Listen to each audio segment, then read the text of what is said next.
بسم الله والصلاة والسلام على أشرف المرسلين سيدنا محمد عليه أفضل الصلاة والسلام. الحمد لله وكفى وصلاة وسلاما على عباده الذين اصطفى. يا بني إسرائيل اذكروا نعمتي التي أنعمت عليكم وأني فضلتكم على العالمين. الآية ديت بتكشف مأساة أمة كانت في يوم من الأيام هي الأفضل وضيعوا النعمة بإيديهم. فلما هتنزل الآية ديت على نفسك، سيبك بقى من التاريخ، رب العزة ما بيسرد لناش تاريخ، هو عايز يورينا العظة، الكلمات اللي هنطلع منها من الآية دي. طيب شوية حاجات بس عايزين نتفق عليها. كل النعم اللي موجودة في المصحف معظمها أو على قد علمي هتلاقيها جاي قبلها حاجة ليها علاقة بالتوحيد، ليها علاقة بالآخرة. فلما تيجي تبص على الآية الأولانية هتلاقي والذين كفروا وكذبوا بآياتنا أولئك أصحاب النار هم فيها خالدون يا بني إسرائيل اذكروا نعمتي. فدايما هتلاقي في علاقة ما بين الآخرة والنعمة. انت بمنتهى البساطة لو عرفت يعني لو انت من الناس اللي قادرة تستحضر الآخرة كويس هتلاقيك بتعرف تستحضر وتشكر النعمة قوي، لأن النعمة اللي خلقها اللي اداها لك هو اللي عامل لي الآخرة. أنا اللي عايز أوصله إن في علاقة طردية ما بين تذكر الآخرة والنعمة. فلو أنت بتعرف تشكر النعمة هتلاقي نفسك بتعرف تستحضر الآخرة بقوة، ولو أنت بتعرف تستحضر الآخرة هتلاقي نفسك قادر تشكر النعمة كويس. يعني ودي من بند البند، من بند البند مفيش أي مشكلة. الآيات اللي بتبان لنا بسيطة جدا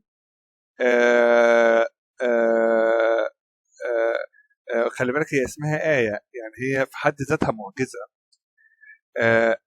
خلي بالك بقى لما تبقى الآية دي كمان على الرغم انها بسيطة متكررة، ويا سلام لو متكررة في نفس الصفحة، فتعرف ان الموضوع ضخم جدا. احنا قلنا تكرار الآيات بيغير في شكل تفكير البني آدم اللي يتدبر في الآية، بيحرك ذرات قلبه ودماغه بحيث انه يوجهه الاتجاه اللي ان شاء الله في مراد الله. لما يجي يقول لك يا بني اسرائيل اذكروا نعمتي التي انعمت عليكم، او يا بني اسرائيل اذكروا نعمتي مرتين في نفس الصفحه، تعرف ان الموضوع كبير قوي.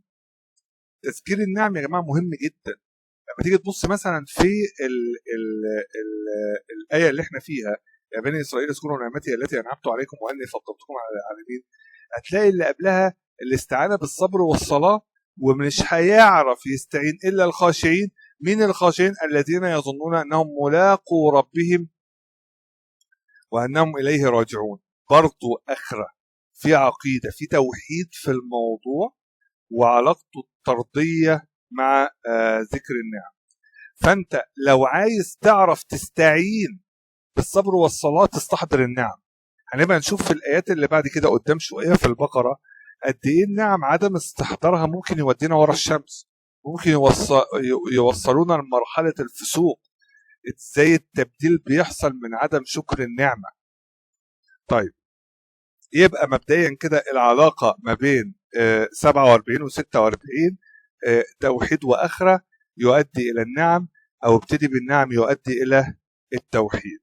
طيب دي نقطه. النقطه الثانيه خلينا نقول اللي عايز ينجح في الابتلاء زي الصبر لازم يكون فاكر انه راجع لربنا، واللي عايز يحافظ على النعمه لازم يفضل فاكر صاحب النعمه. طيب ليه التكرار في الخطاب يا بني اسرائيل مرتين، وايه الفرق ما بينهم؟ فوق هو رب العزه بيقول يا بني اسرائيل، خلي بالكم الايه باللي قبلها واللي بعدها. احنا قلنا في الايه الاولانيه يا بني اسرائيل اذكروا نعمتي كان قبلها نار، فانت النار تخليني افتكر النعمه فاشكر ربنا فابعد عن النار، او ان انا ابتدي اشكر النعمه فاستحضر رب العزه واعرف ان في اخره وان انا هقابله وفي جنه، في ثواب سواء كانت جنه او نار. واللي بعدها اوفوا بعهدي، انت مش هتعرف تنفذ المعطيات اللي بعد الايه الا بتذكر النعم. واوفوا بعهدي اوفي بعهدكم واياي فارهبون وامنوا بما انزلت مصدقا يبقى كل الاوامر والنواهي اللي جايه بعد ذكر النعم عشان واحده من ضمن الطرق اللي بتساعدني على ان انا اعملها ان انا افتكر النعم. فانت لما تفتكر النعم، ده مين اللي انعم عليا؟ ده رب العزه. ده لازم اعمل كذا وكذا واجاهد نفسي في كذا وكذا. هي بتبقى احساس اساسي ثابت بيتولد جوه البني ادمين. الواحد لو حد من قرايبه ولا حد من صحابه عمل له جميله بيبقى شايلها له، فاستحضار النعمه بيخليك طول الوقت شايل نعمه ربنا، ودي نعمه لوحدها ما بعدها نعمه. ان انا ابقى طول الوقت شايف عكس كلمه لن نصبر على طعام واحد. ابقوا ارجعوا للايه ديت هتشوفوا رعب في استنباطات الائمه. الشعار بتاع لا ده احنا هنصبر ان شاء الله على طعام واحد.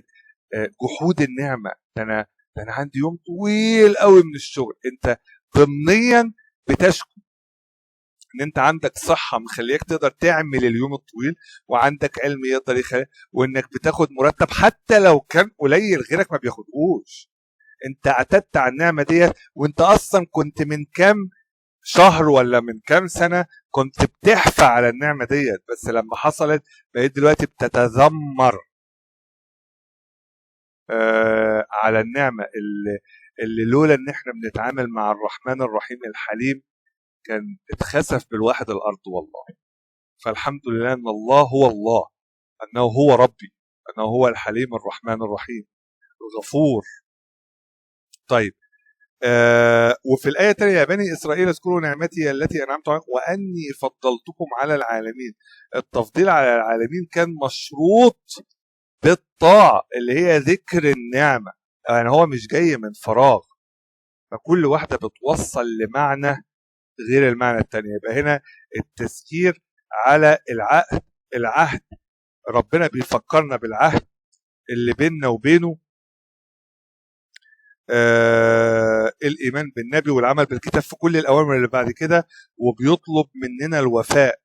فالالتزام هنا هو في شق عملي، ولا تكونوا أول كافر به. أما في الآية الثانية يا بني إسرائيل اذكروا نعمتي التي أنعمت عليكم وأني فضلتكم على العالمين. إزاي بعد ما أنا فضلتكم على العالمين ما توفوش بالعهود؟ فالاولاني في تذكير بالنعم للعون على تنفيذ الاوامر والنواهي، والثانيه تذكير بالنعم كنوع من انواع العتاب. ازاي بعد ما انا افضلكم على الناس ما تعملوش الاوامر والنواهي؟ يبقى فكره ان الواحد يستحضر النعم طول الوقت بشكل مباشر بيقوي العقيده والتوحيد عند الواحد، يخليه يعمل عبادات وطاعات ويبعد عن الحاجات الوحشه. طيب يا بني اسرائيل، خلي بالكم يا جماعه، احنا عاده في يا ايها الذين امنوا النداء لينا احنا والحمد لله بالايمان بالافعال والاقوال. يا بني اسرائيل من كتر ما هم نقضوا كأن رب العزه بيقول لهم ده انتوا من احفاد او اتباع نبي سيدنا يعقوب اللي هو ازاي تعملوا اللي انتم بتعملوه ده. فالفرق ما بين الاثنين ما بيننا وما بينهم كبير، بس ده ما يمنعش ان احنا لو وصلنا بقينا زيهم هيبقى يا اتباع سيدنا محمد ازاي تعملوا كده؟ ازاي بقى اللي عافر واللي تعب واللي جاهد عشان نوصل لكده. اما في الاصل الخطاب لينا بيبقى بالايمان، وده تشريف وتكريم لينا عن بقيه الامم. يعني بيناديهم باسمهم القديم بني يعقوب اللي هو اسم العيله مش صفه ايمانيه، لان ده بيفكرهم باصلهم وتاريخهم وان هم ابناء نبي وكان المفروض يمشوا على النهج بتاعهم. كانك بتقول يا ابن فلان المحترم ازاي تعمل حاجه زي كده. اما احنا بالصفه الايمانيه الحمد لله افعال واقوال، وده وده تشريف. ليه ربنا اختار لكل امه نوع النداء بتاعها بني اسرائيل يا جماعه كميه نقض العهود كبير قوي، فبيذكرهم طول الوقت باصلهم ويعاتبهم لعلهم يرجعوا. شوفوا كنتوا فين وبقيتوا فين. وفي نوع من اللوم عليهم. طب بالنسبه لسيدنا محمد ده بيبقى يا بني اسرائيل زي ما الائمه علمونا النداء في الايمان، يا ايها الذين امنوا، بيبقى ليه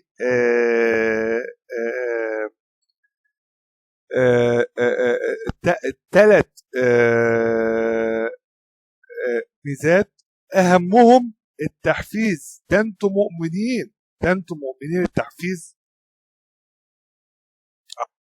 التحفيز على الاستمرار في افعال واقوال الايمان. مشكله كبيره انك ما تعرفش تاريخهم وطريقه تفكيرهم. دي من ضمن النقط اللي محتاجين نشتغل عليها. خلي بالك يا بني اسرائيل في جزء تاريخي ان احنا محتاجين نفهم الناس دي كانت بتفكر ازاي. فاحنا لما هنشتغل عليهم من غير ما يبقى عندنا علم بالتاريخ بتاعهم بتبقى مشكله. طيب ومن باب اولى بقى مادام انا عرفت تاريخهم ان انا اعرف تاريخي. لما اعرف الرسول صلى الله عليه وسلم القدوه بتاعتي كان بيتصرف ازاي، الصحابه بيتصرفوا ازاي، ساعتها ينتج اعمال كانك غاشش التاريخ، فبتعرف تتصرف. عشان كده اصحاب تدبر القرآن والسنة والعمل عليه بيبقى عندهم رؤية ونور اللي اضعاف اللي قرا كتب الارض كلها. ليه؟ هو عنده تسلسل واختيار كلمات إلهية. المصحف عبارة عن كلمات إلهية ربنا انتقاها على مر التاريخ من القديم إلى الأزل. دي الكلمات المخلدة اللي المفروض ان احنا نذاكرها ونفهمها. فاللي بيذاكرها وبيفهمها بيبقى عنده رؤية وتصور يفوق أصحاب العلم. طبعا ده ملموس على كل المستويات. خلاصة الموضوع لما ربنا بيقول من ضمن الإشارات بتاعتي يا بني إسرائيل ان انا محتاج افهم يعني ايه يا بني إسرائيل، كانوا بيعملوا ايه وبيسووا ايه، عشان انزله عليا واعرف ايه الغلطات ابعد عنها، ايه الحاجات الحلوه يا ما صبروا بني اسرائيل بما صبروا في الاعراف، ازاي عملوها اعملها ازاي وهكذا. وقلنا من باب الاولى ان انا بقى اعرف تاريخي. الصحابه سيد الخلق اتصرفوا واجهوا ازاي وتصرفوا ازاي. فبناء فكره، شوف ده من يا بني اسرائيل، بناء فكره القوميه العربيه بعيد عن القوميه الاسلاميه. احنا كده لبسنا في الحيط، مفيش حاجه اسمها كده. انا محتاج ارد كل حاجه للدين، لان خلي بالك المنظور الاسلامي هو اللي هيألف ما بين القلوب وهيمنع التقطيع في الارض. وهم عملوا ايه؟ هم النهارده يوم الجمعه الحمد لله، اليوم دوت من اكتر ايام الحسد من اليهود علينا. الصف اللي احنا بنبقى واقفين فيه، ولو زي ما الائمه قالوا لو قدر ان يبقى في قائد شايف المنظر من فوق من السماء، شايف حجم الصف، نفس الكلمات نفس الايات نفس الحركات متوجهين حوالين الكعبه، المنظر مرعب لو اتألفت القلوب. بس احنا ما بنتألفش الا لما نفهم ديننا. لو شوف ولو انفقت ما في الارض جميعا ما الفت بين قلوبهم. القلوب بتتألف برب العزة عن طريق اتباع الكلمات والاقوال. البديل هنقطعكم في الارض ده حدود هنا وحدود هنا، وجوه الحدود عايزين نقطع حدود، وحاجه بقت حاجه يعني ما يعلم بها الا ربنا. طيب تاني نرجع يا بني اسرائيل، انا فين من الخطاب دوت؟ في الاول وفي الاخر ده خطاب الهي ليا. انا فين؟ انا حاسس ان في علاقه ما بيني وما بين ربي بخطاب متبادل. انا بمسك المصحف فبقرا فببقى مستشعر ان كل الكلام ده ربنا بيوجهه لي بفضل، بمحض فضل ونعمه من عند ربنا. انا بعرف اناجي ربنا او بحاول اتعلم ان انا اناجي ربنا واشتكي له كل الحاجات اللي انا اشحت منه كل الحاجات اللي انا عايزها، ولا انا ما فيش اي نوع من انواع الخطاب ما بيني وما بين ربنا. لازم يبقى في استحضار للخطاب الالهي ليا عن طريق ان احنا بنقرا الكلام اللي ارتضاه لينا، وفي نفس الوقت احنا نرد الكلام عن طريق الدعاء. يا بني اسرائيل اذكروا، يا بني احمد اذكر نعمتي عليك. هو مش ده اللي مش انا المفروض انزل الكلام ده عليا؟ مش انا المفروض انزل الكلام ده؟ انت ما عندكش نعم؟ انت ما تقدرش، ما انتش عارف تطلع نعم في حياتك تسجد ليه وتقول له يا رب يا ما انت كريم، يا رب ده انت عملت لي كذا وكذا وكذا، الحمد لله حمدا كثيرا مباركا كما ينبغي لجلال وجهك وعظيم سلطانك. ما فيش حاجه تعمل الكلام ده، لا ده فيه ونص وثلاث ارباع. بس انا اللي ايه؟ انا اللي بنسى. اذكروا عكس النسيان. اذكروا ده استحضار نعمه بالعقل وبالقلب. لازم افتكروا النعمه. هو احنا فعلا مقدرينها ولا لا؟ وخلي بالك ان فكره استحضار النعمه ده بيعالجني من مشكله كبيره قوي اللي هي الحسد. والحسد ده يا جماعه لما بيخش جوه القلب بيبوظ كل حاجه، ودي كانت المشكله الرئيسيه في ابليس. فانا لما اذكر النعمه اللي عندي من كتر ما انا عمال ده اقول ده انا عندي وعندي وعندي وعندي، عكس التاني اللي بيقول انا ما عنديش وما عنديش وما عنديش وما عنديش، طول الوقت انا قرفان وطول الوقت حاقد وناقم على كل اللي حواليه، وعمر ما الرضا هيجي بالشكل ده. عمر ما الرضا هيجي. هو الرضا بيجي بذكر النعمه، بشكر النعمه. النقطه اللي بعد كده اذكروا معنى كده ان ربنا عايزنا بيحب اللي بيشكر النعمه، وشكر النعمه اصل في ثبات النعمه وزيادتها عكس النسيان. فانا بقول لنفسي وانا فاكر النعمه نعم ربنا عليا ولا ناسي؟ انا فعلا كل يوم بفكر في النعم اللي عندي ولا واخدها كانها حاجه عاديه؟ عادي جدا ان انا بتكلم دلوقتي وبذاكر قران. عادي ازاي؟ عادي ازاي؟ ده احنا كنا من فتره صغيره يوم ما نصلي الفرض بقينا الشيوخ الى ان من الله علينا. فاستحضار النعمه والاعتراف بيها وشكره والدعاء بالثبات دي حاجه مهمه جدا جدا جدا. لما تحصل للواحد مشكله بفكر في بقيه النعم، ولا بقنط في ثانيه وحالي بيتبدل وازاي يحصل لي حاجه زي كده؟ لا، ده انت الكاوتش العربيه لما يفسي تقول الحمد لله، ده اكيد حصل كذا وكذا وكذا وكذا. طريقه التفكير يا جماعه في التعامل مع الظروف الحياتيه اليوميه ممكن تنقلك لمقامات فوق ما انت متخيل بشكر النعمه بس. التذكير بالنعمه مش تكرار، ده احياء للضمير، وده مهم جدا. قلنا تغيير حركات الذرات في جسم البني ادم، يعني لما الواحد يستمر ربنا يمن عليه بالاستمرار في مدارسه القران وحفظ حضور مجالس الذكر ما بين سنه وسنه، يتعجب هو كان ازاي قبل كده او دلوقتي ازاي بقينا كده. ده كله بس للايه؟ لفكره التذكير المستمر لعلهم يذكرون. الايات رايحه جايه عماله، بس مش الايات اللي عماله تتردد بغبغان عمال رايح جاي وخلاص. طبعا ده مش للتقليل من القرايه، بس هداني طول عمري اقرا بس. يعني ما ينفعش افهم معاني كلمات. يعني ايه اقرا وانا مش فاهم يعني ايه صمت؟ يعني ايه؟ لازم نفهم معاني الكلمات حتى والظاهر من الآية. نعمتي أنا مش نعمة حد تاني. إزاي ما تشكرنيش؟ نعمتي أنا هي واحدة، هي واحدة بس. هي رب العزة أفرادها هنا، بس هي كمية نعم فلكية، كأن شكر النعمة الواحدة محتاج عمر فوق العمر. نعمتي أنا عليك، دي مسؤولية عليك عشان تردها لي.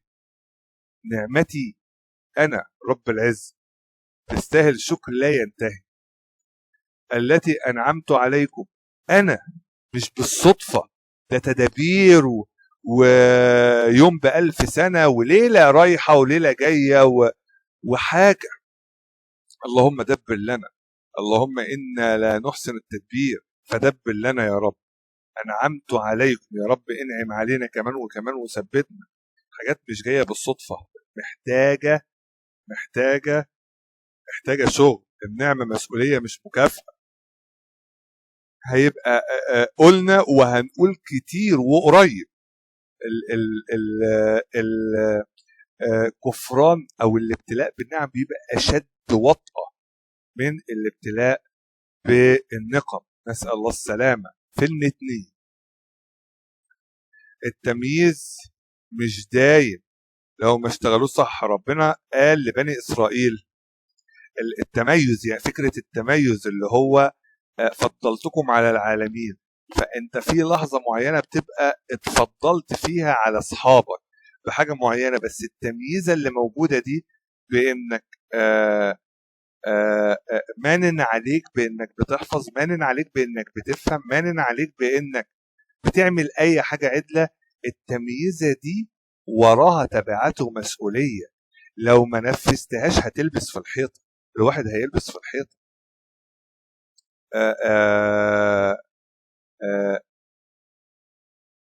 تبعات التغيير، في مصطلح عندنا اسمه تبعات التغيير. لما ربنا بيمن عليك فبيغيرك من حال لحال، في تبعة للتغيير دوت انت مطالب انك تعملها، في مسؤولية. مش كل تفضيل معناه حب مطلق، ده مش معناها كده، لا، ده تفضيل مشروط بالطاعة في كل الأحوال. فكرة ان الواحد يبقى فضلتكم على العالمين، ده انا كنت حافظ القرآن، لا، مفيش حاجة اسمها كده. الفخر بالتاريخ لوحده ما يأكلش عيش، مش هنستفيد حاجة، مش هنوصل لحاجة. بني إسرائيل بيقولوا احنا أبناء الأنبياء، والآية دي بتقول أبناء الأنبياء على أساس إن هم كانوا بيجي لهم حجم الأنبياء اللي نزلت على بني إسرائيل، يعني بيوصل لألوفات، وفي الآخر إحنا أبناء الأنبياء، وفي الآخر كانوا بيقتلون كلهم. ده مش كفاية، إحنا محتاجين نشتغل على المصطلح ده. إيه الفرق ما بين كلمة نعمة والنعمة؟ النعمة دي أي حاجة حلوة الواحد بتجيله، بقى رزق، عافية، أي حاجة. أما نعمة بالفتح ديت اللي هي الطرف. طيب الفرق ما بين بني إسرائيل واليهود، اليهود دي أول لما تقراها في القرآن تعرف إن الاتجاه ناحية التحريف، حرفوا وعملوا. بني إسرائيل دولت بيبقوا ليهم نسب مع سيدنا يعقوب بشكل أو بآخر، بيكلمهم كتاريخ. أما اليهود دولت مش شرط، دولت اللي انتسبوا لليهودية بصرف النظر هم من النسل ولا لا، غالبا بتيجي في السياق اللي هم بيعملوا حاجات وحشة. الكلام دوت بيفرق في طريقة التفكير، تبقى فاهم السياق ماشي ازاي. امتى رب العزة بيقول لنا يا بني إسرائيل، وامتى بيقول لنا يهود، امتى ديت وامتى دي. لما القرآن بيقول يا بني إسرائيل بيكلمهم كقوم، بيتكلم عن النعم والتاريخ والعهد. لما بيقول وقالت اليهود يد الله مغلولة غلت أيديهم، بيتكلم على انحراف فكري. مش كل بني إسرائيل أعداء، وفي منهم أنبياء ومؤمنين. أما اليهود غالبا السياق بيبقى ناحية التحريف. أفهم موقف الإسلام مش ضد قومية بني إسرائيل، لكن ضد التحريف والكفر. سبحانك اللهم وبحمدك نستغفرك ونتوب إليك، ونشهد أن لا إله إلا الله وأن محمدا عبدك ورسولك.